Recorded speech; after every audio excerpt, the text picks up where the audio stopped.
Hello, sir. How are you? Good morning, everybody. Hope everybody's good. No, we're doing good, man. How are things?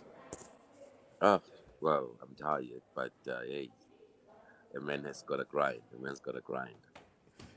Definitely, man. So, hey, Yeah. so obviously, the guys, we've been waiting to talk, just in terms of, to just hear your journey, just in business, and what inspired you, to get into the All bakery right. business.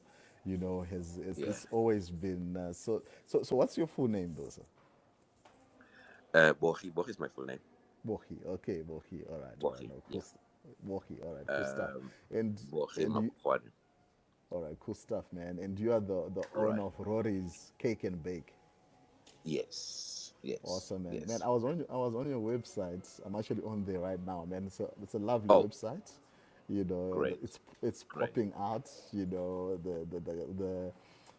garlic bread. The French bread. All these things with the olives and the oil and stuff like that. No, that's But great. That's great. I'm but happy you were able to get through the website. yeah, so Yeah. that's Rory's.co.za. Yeah. Yeah. Terrorist.co.za. Yes. No, awesome, man. So, what inspired you? When did you start? Is this like your first business? When did you No, start? no. I had a very interesting journey, Henry. My journey, actually, I never thought I would be in the bakeries myself right now. All right, I started working for when I started my working career. That was in the 90s. All right, I'm giving out my age already. Um, I was working for the United Nations. I was based in Pretoria and Geneva. The the ILO, International Labour Organization. We were dealing with.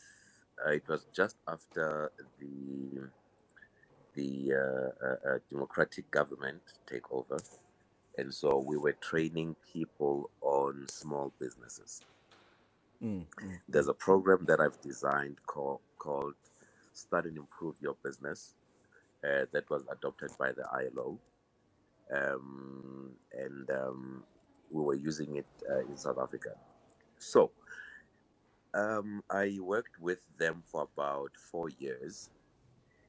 Then I was poached by the National Union of Mine Workers. I worked for NUM for about 3 years, where we were training the retrenched mine workers on how to use the money that they get after retrenchment for sustainability. How do they sustain themselves post retrenchment?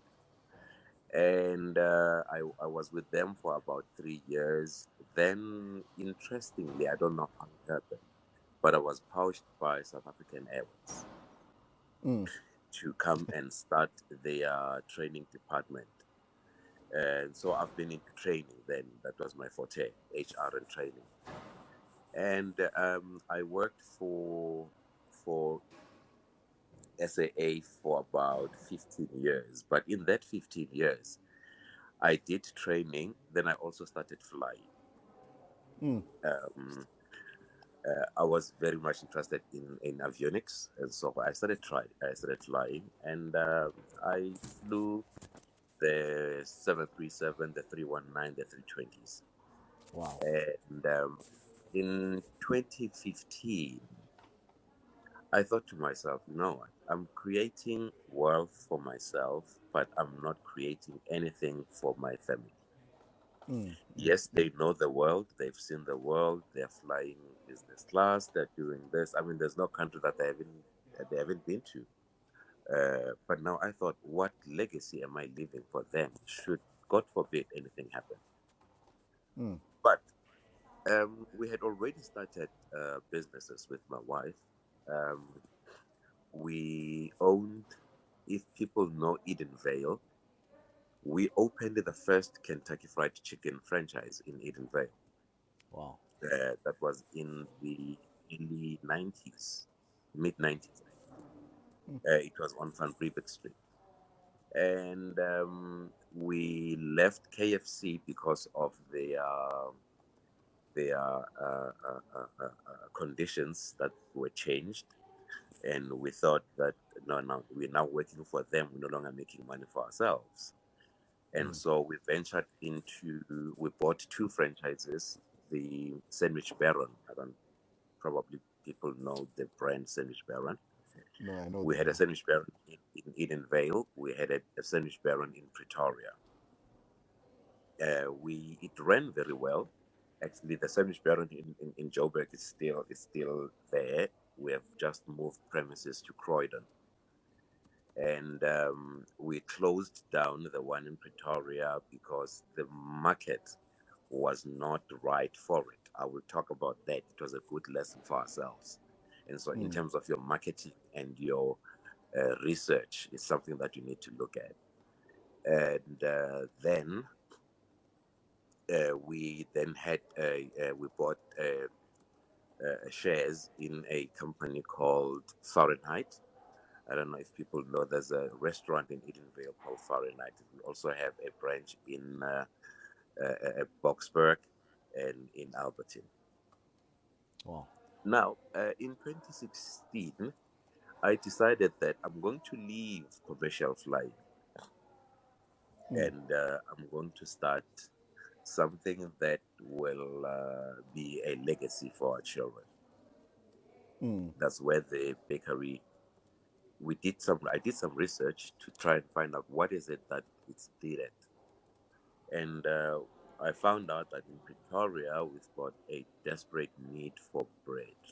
Looking at the population um, and the buying power, what is it that is consumed in Pretoria? Then the bakery idea came up. That's how I started the bakery in Pretoria. Okay. It was not an easy issue because now you're coming. I'm not a Pretorian, so you're coming into that community. Then the next thing you're starting a business. They don't know you. You have to try to sell yourself to the people. To say I'm bringing a good product. This is who I am, and because that counts a lot as well in terms of your growth in the community. Do people know you? Who are you? Where do you come from? You know, and so that is why I would suggest that people must not do what I did. Try and start a business in the community where they know you. It becomes easier for you to, to diversify and grow. And yeah, that's how the bakery started. And so, in terms of how I grew the bakery, I shared a little bit yesterday in terms of the marketing that I actually made products and distributed them to the shops, distributed them to the spaza shop owners, distributed them to the SMMEs that are producing quarters, sparkles, and all that. And the other thing that I also did, I identified families where there were either weddings or funerals. And when I heard that there's a funeral there, I would make a 10-liter bucket, uh, take it there as condolences, and leave my Wow. brochures there. When there's a wedding, I would go, give them 10-liter, give them a brochure. And that's how actually I distributed my products. And Wow. it boomed. And it boomed. Yeah. Wow, man. And it That's allowed me to open another branch in Pretoria and allowed me to open another branch in Joburg, wow. So you said the first one was where? in Pretoria, in Mabopane. Oh, okay. So the second one was also in Pretoria. Is it like Yeah, Pretoria at town? Slovo. At Slovo. Oh, oh, There's a okay, man. place called Slovo. I had no intentions of going into the CBD for a specific reason. Um, there is no there's no money in town. Okay.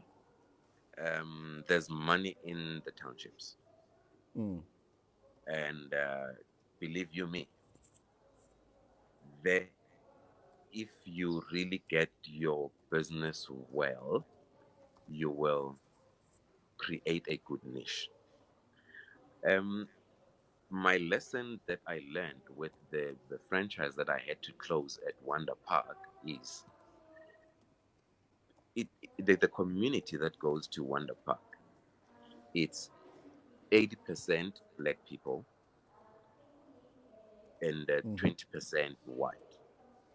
Now, in my head, because of seeing how the Joburg franchise worked, I thought because there are a lot of industries around Wonder Park, I'll be able to catch the white people and even the passing trade at Wonder Park, only to find that the black people that go into Wonder Park, they have no inclination or rather interest in healthy eating.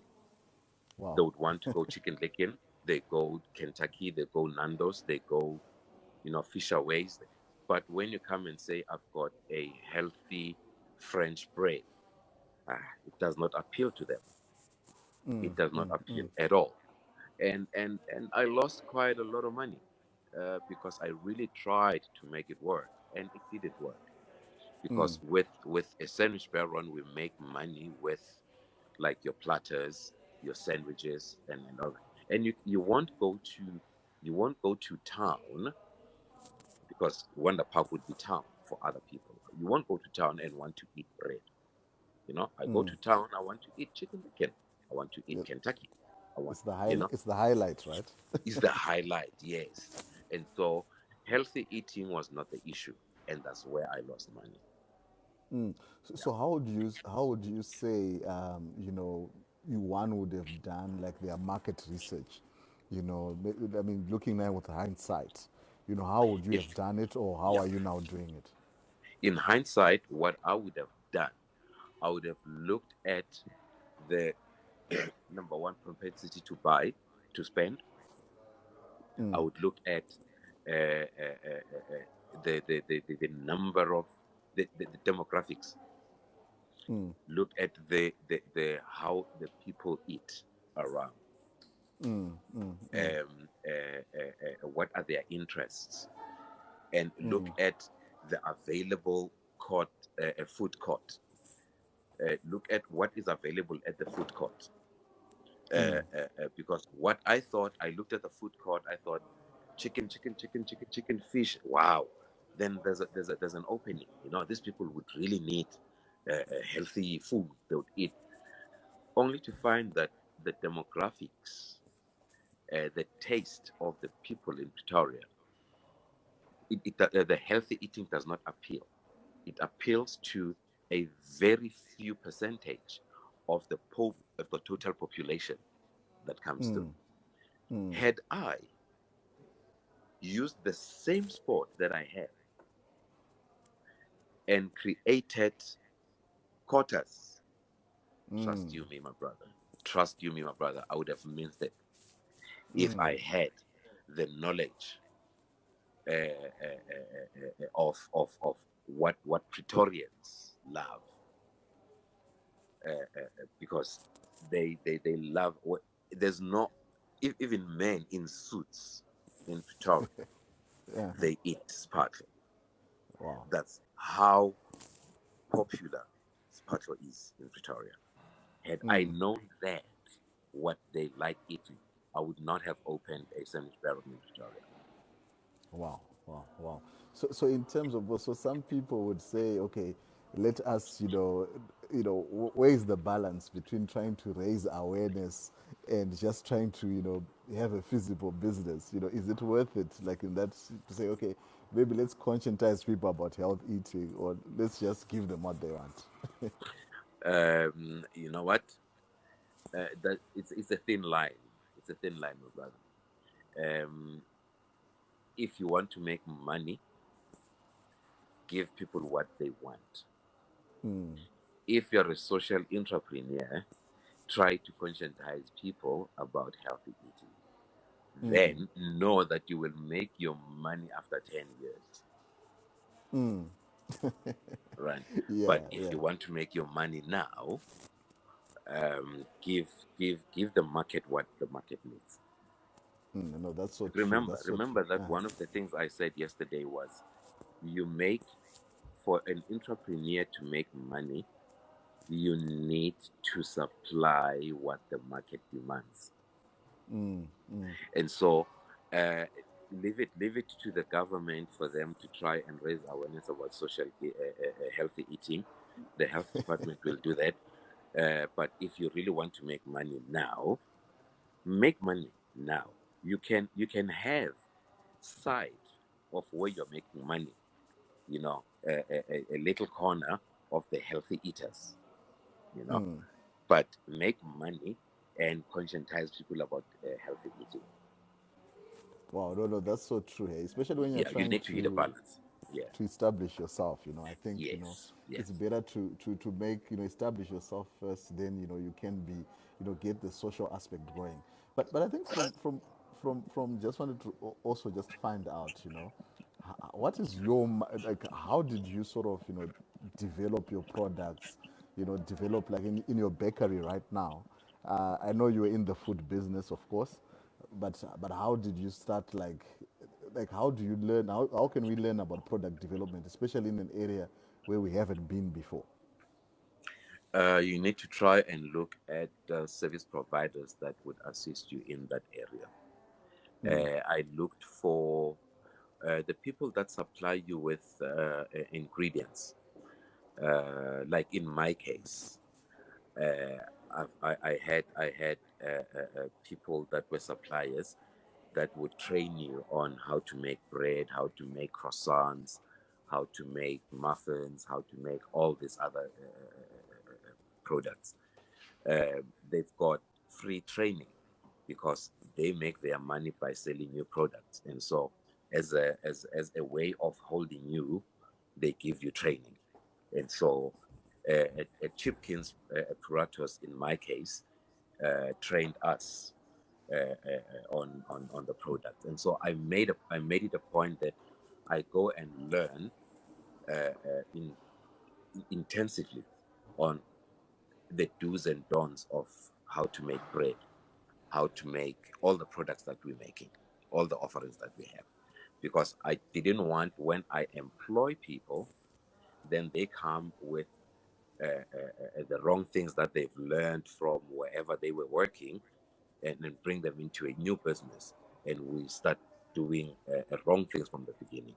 And so I wanted to be there, because when we opened, I was doing the baking myself Wow. of all the products. Yes, I employed people, I think, on my second month, but my first month.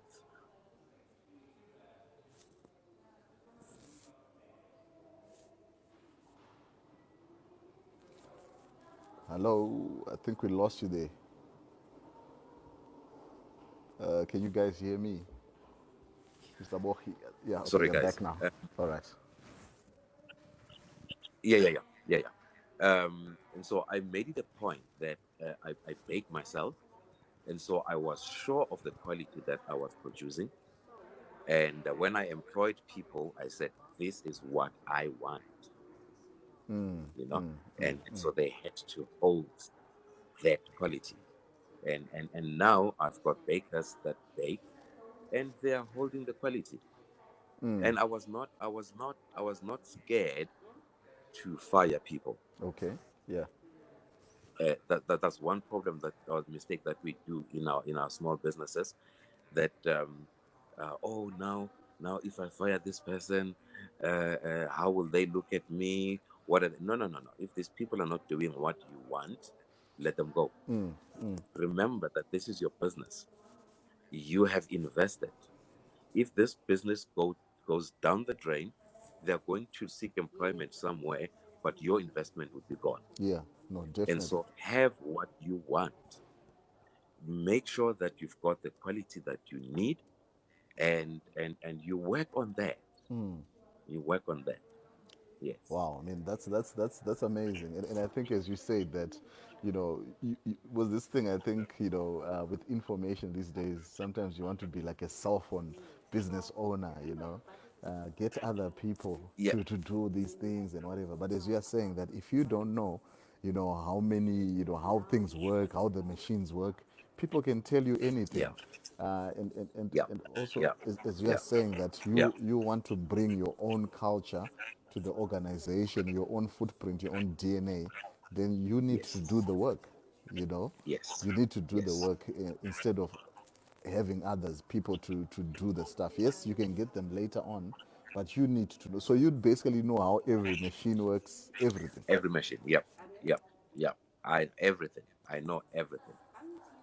Because there's a lady that I worked with for the past 4 years. Um, she was a very good lady. She was the floor manager. She was brilliant, but she had an attitude problem, right?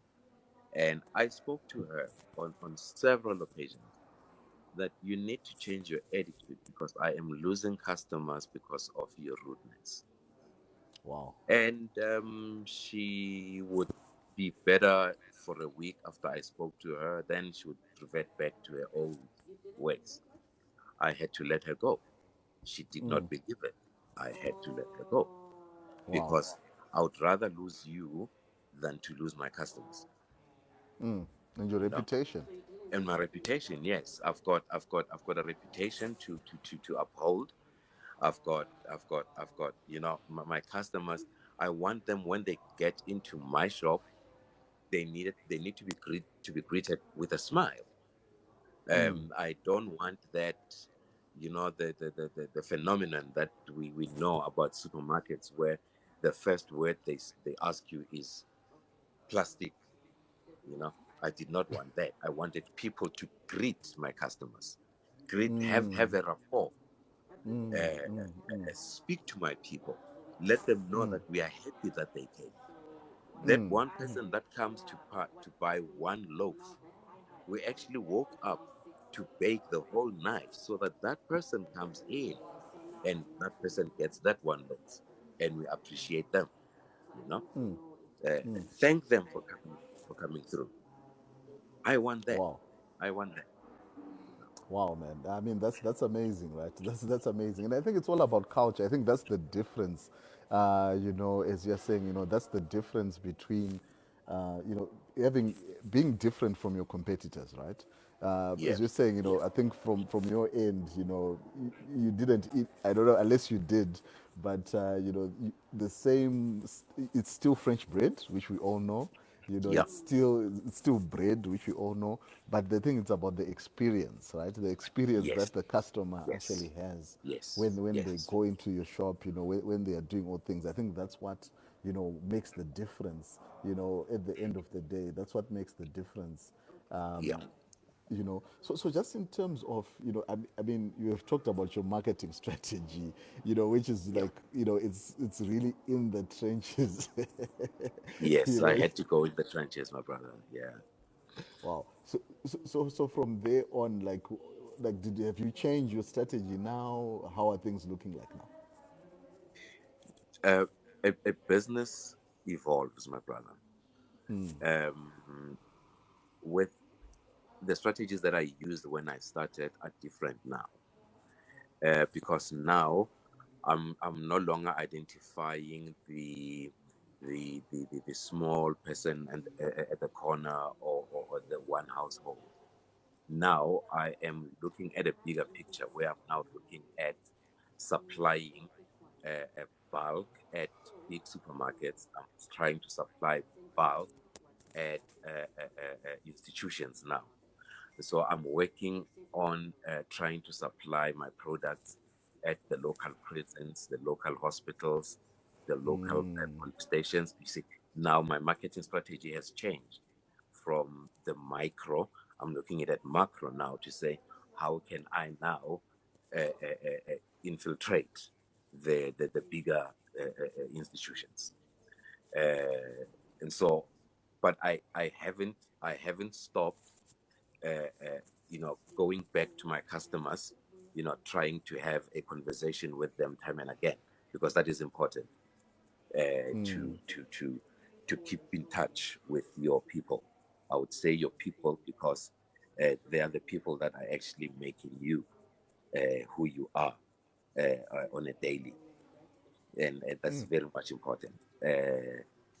I have on a monthly basis, I make sure that I have just, I pop in with the people that buy bulk from me.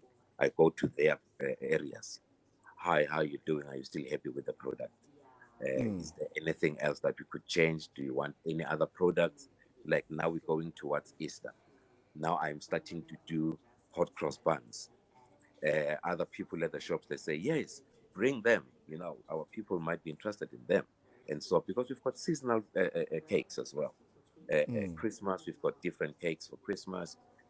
Easter, we've got your hot cross buns and all that. And so, it's a forever evolving business. No, that's how it works. Wow, wow. Yeah, but I think the guys would really learn as well, just in terms of, your story when you started out. I think every entrepreneur has to hear about that, And the thing is, you're already a pilot, right? You've already done a lot Yes. of things and whatever. And I think both sometimes I think we feel that I don't know. Some people sometimes feel that sales is a shameful thing, you know, going around people's places, funerals or whatever it is. It's like I'm begging people. Uh, you know, I don't know. I think some people are shy when it comes to sales for whatever reason. What is your take on that, and what advice Here's would my you give? take on that. Pride in marketing will never make your business grow. That's it. The minute you still have pride, you will not grow your business. Forget about your title. Just know who you are and what you want. Trust me, my brother. Get dirty.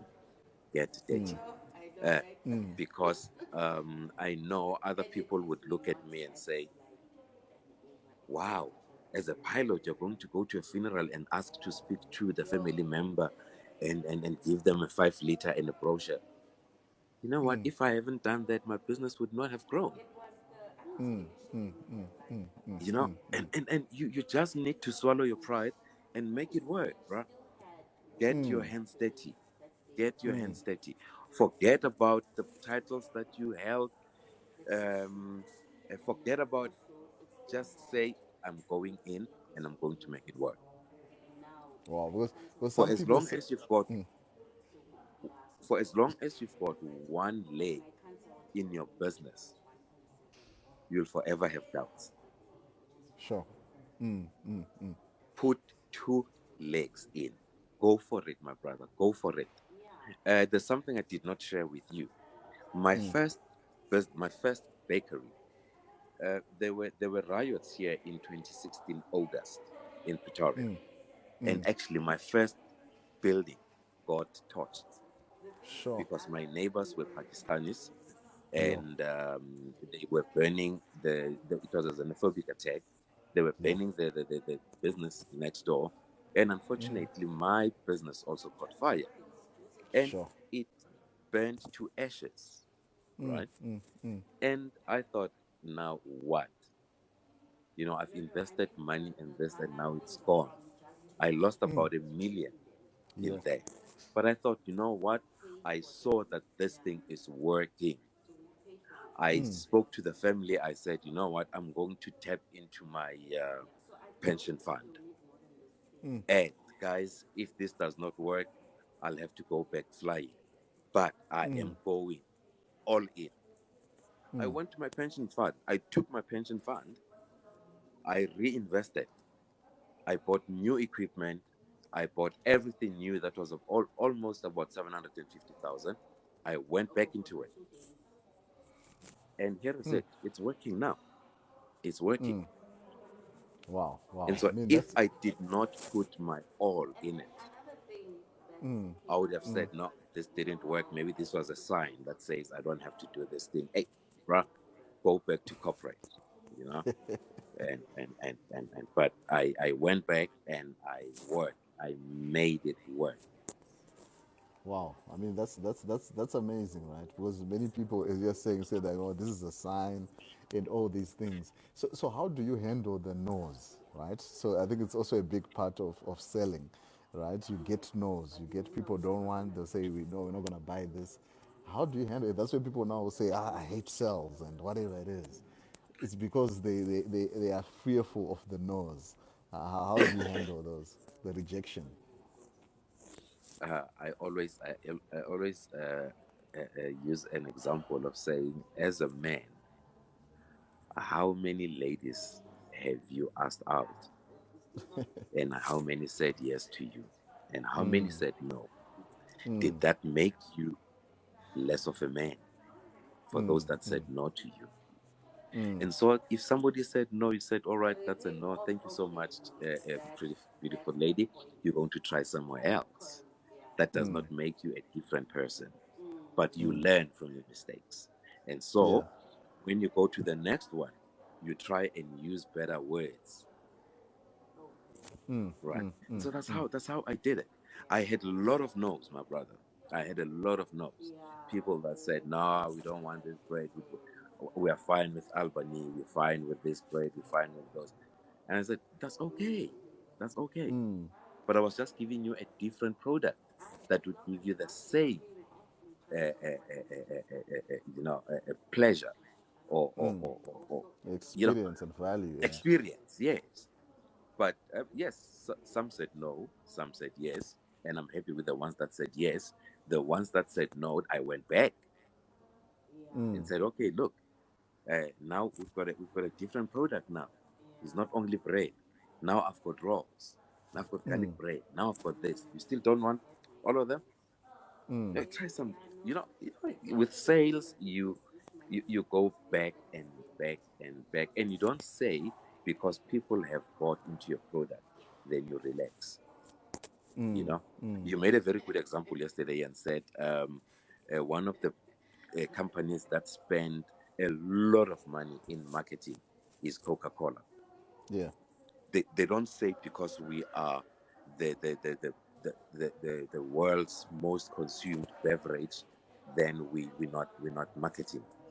They still do marketing, you know, and it's something that is good. And so I learned from them and said, I will continue to do marketing and improve my product, taking responses from the people that are already using my product. You No, know. that's amazing. That's amazing. Hanse, thank you for the likes. Hanse is asking you about your brand name. All right. Kwanzaa, I'm running a bakery called Rory's Cake and Bake. It is based in Pretoria and in Joburg. I produce bread and everything that is flour related. You can go to our website. That's roris.co.za. And you can get the contact information there. Miss T, thank you for the likes, and Miss G Passe as well. Thank you for the likes. So you spoke about franchising, right? And you Yeah, said you still have your what's the sandwich baron, right? Sandwich Baron. Yes, So is that do you closed the KFC? yes. I sold the KFC, Uh huh. and that's when I now went into the Sandwich Baron, and Oh. the one that is that sustained, or rather that stood the test of time, is the one in Joburg, because it's still running even now. And the one that I lost money with is the one in Pretoria. Um, People need to understand that, in business, don't jump into a business concept before you really make or you do your research. Due diligence is very much important. I see there's a question there from Kansa that says, was the KFC not a good investment? In the beginning, Kansa, it was a good investment. I made good money out of KFC. The only reason that I left KFC is when they changed the conditions of franchising. Um, you know that there's a percentage that you pay to the franchisor on a monthly business, on a monthly basis, and they changed the percentage, and it apart from changing the percentage, they changed the system in a manner that you could no longer have shortfalls. The conditions changed, and so I was not happy with the conditions. That's why I sold it. But if a person now would like to go into it, I would just say go and do your diligence. It's a good brand. It has good money. You can only make your money with high volumes. That's very important. Volumes play a big role in the food industry because your margins are not big. Like in the it's more than 10% now. It's actually 15% of your gross turnover per month. We're not talking your net turnover, we're talking gross. And that's a lot of money. If you are making a meal in a month, 150,000 goes to them before you even start paying your rent, salaries, and everything, and your taxes. And so that becomes a lot of money for me. And how you then manage your staff, it becomes a problem because our laws now as well dictate the minimum wage, and so it has a lot of factors that actually made made it for me to see that is no longer worth it for me, and that's why I left KFC. Wow. Yeah, guys, I mean, it's an interactive live, so I mean, feel free to, to ask questions. You can request to join, if you've got any questions for Bogi here. I mean, which are quite, we do have, I mean, I'm sure you guys have questions. I mean, if you are entrepreneurs, guys, I'm sure you have questions, right? So, sir, so tell me, how do you, like, I mean, you went from HR, you went to flying planes, you went to, assisting in terms of strategies. Um, how do you keep learning? How do you develop your skills, your entrepreneurship skills, knowledge? How do you continue to do that, man? I know you're a learner because I mean to move, to just start flying and Yeah, to start yeah. franchising in the 90s. I mean that's something. I read a lot, my brother. I read a lot, and I there's a lot of information on YouTube these days that one can get. Um, for me, the minute you stop learning is when you start dying. You will never grow unless you read and interact with people of like-minded people.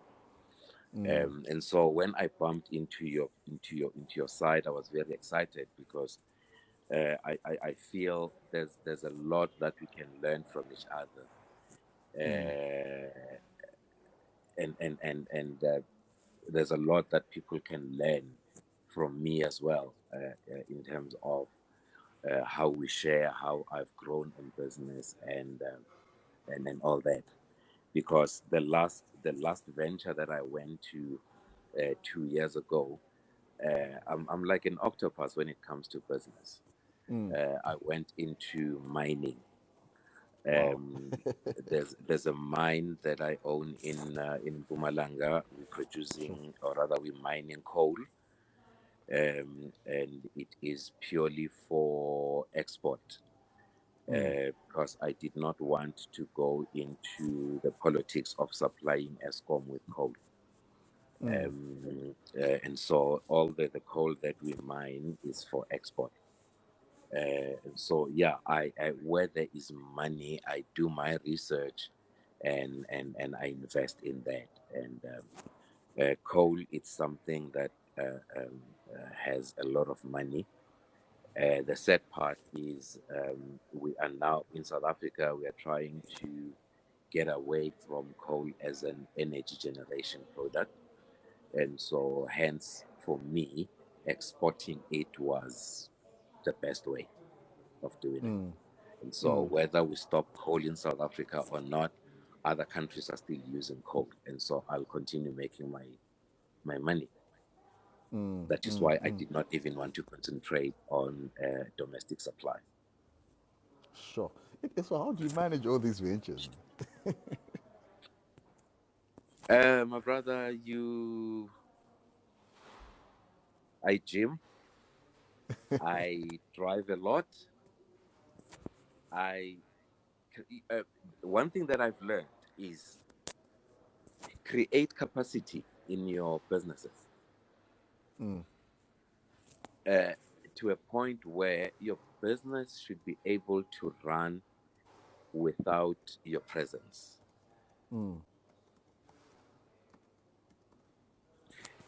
If you your business cannot run without you there, then you don't have a business, but you are the business.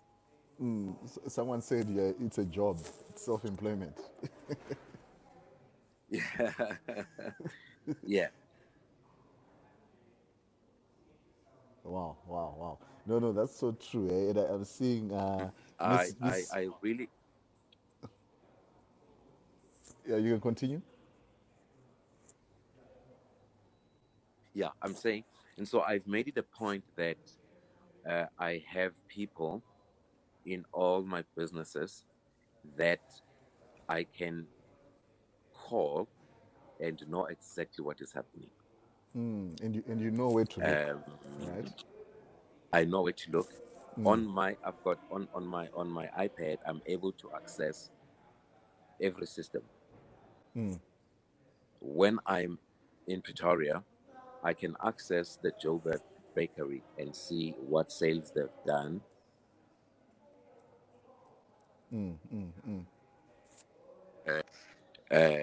how many bread they've produced. I can tap into the sandwich baron. I can see the sales they've done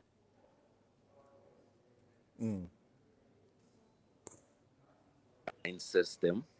I can see how many tons have we produced today. Technology has really made things very easy for us. And That's so so true. I've linked all the businesses into the iPad. I can see everything wherever I am. Yeah, yeah, Wow. No, that's amazing, guys. It's now 9 o'clock, man. We need to go to work, yeah, right? yeah, yeah, yeah, We need to go to work. So, guys, yeah, okay. So, got a comment here from Miss G Passage. She's saying, I think the biggest learning here from Tate Bogi is that research and market is your business, right? Research and market your business. So then yeah, I want to ask, right, if we can perhaps do another live next week. Um, sometime, so you guys can decide if you want to, maybe we can talk about how to finance a business, or we can talk about, starting out in terms of, your business plan, market research. I think you're very strong when it comes to that. In terms of actually, looking as to, is this an opportunity or is this not an opportunity, correct. at Yeah. the end of the day. So I don't know if you're available maybe Monday same time, and the guys can. Tuesday better. Mondays are very hectic for me, more especially the morning part. All right. Because Mondays I try and do all the branches, and so I drive a lot on Monday, and so I don't want to be on the call. Then I drive somewhere, I lose network, and this and that. I want to be where I'm stable. All right. Cool. Let's rather do it Tuesday. Well, I know that's perfect. So we can do Tuesday at 8.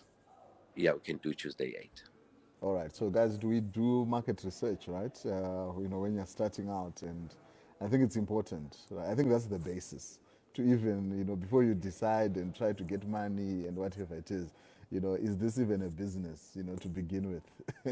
Yeah, And where should I do the business? because I think, you need to be convinced yourself first. Trust me. Don't go into a business where you saw somebody doing. I cannot stress this more than it is. It's suicidal. Our people have gone into that trap because they've seen somebody selling this and they think they can still do that as well. I've seen a lot of bakeries in Pretoria starting and dying because they saw me running a bakery and they thought they could also do it. There are things, I am not saying I'm the best business person. No, I'm not saying that. But I'm saying I have really I've tried to do the right things in the business for it to be what it is. Yeah. But yeah, we'll talk next week Tuesday. Let's learn from each other. And good people, I'm also going to learn from you. I've I really want to learn from you as well, and I want to impart all the knowledge I have to as a wide as possible for the benefit of our people. no, definitely, definitely, Yeah. man. Definitely, man. Owen Paul, thank you for the likes. Miss G, thank you for the participation. Says she's learnt a lot. She's just started a small business and she was really lacking in marketing. I've learnt a lot. No, that's awesome. Perfume Hub says this session was a blessing for sure. No, thank you, man. Thank you, Mr. Boki. Thank you very much. Guys, please follow him here on social media, on TikTok. And also, check out their website, right? Rory's Cake and Bake. I think, it's quite, have you linked the website in your bio there on TikTok? No, I will do that. I will do that. No, that's awesome, guys. So, guys, Yeah. tomorrow, same time, 7:45, we're going to have Mr. Lebogang Libepe, right? The CEO of BizHouse. I mean, he's just passionate about, as Mr. Boki here, entrepreneurship. And I was like, what, can you come through? We've got some entrepreneurs who just, want, to be empowered, who just want to, be inspired. And he said, you know what, I'll come through. So, man, thank you guys. So let's meet tomorrow, right? At 7:45. Then we can make it a date. So, Mr. Boki, is Tuesday? Is it 8 o'clock? Will you be available at eight? From Yeah, eight, yeah, I'll make sure that I'm available at 8, my brother. 8. No, But that's I've cool, sent guys. I've sent you my digits. Please remind me. Okay, no, cool. I was just wondering because I think the other ones are just the calling number. I couldn't get that number on WhatsApp. No, it is on WhatsApp. Okay, I'll refresh again and I'll see what's happening. Yeah, no, it is. I'm using one number, brother. I don't have Yes, I don't have many phones that now I've got one phone, one number. so you got one phone. Yeah. Yeah, that's awesome. That's awesome. All African right. Prawn. Thank you for the follow. All right, guys. So let's do it. Let's do it again on tomorrow, right? With Lebogang Libepe. Right. Yeah, cool stuff, guys. Cheers, eh? Great stuff. Thank you, guys. Cheers, cheers. Bye bye.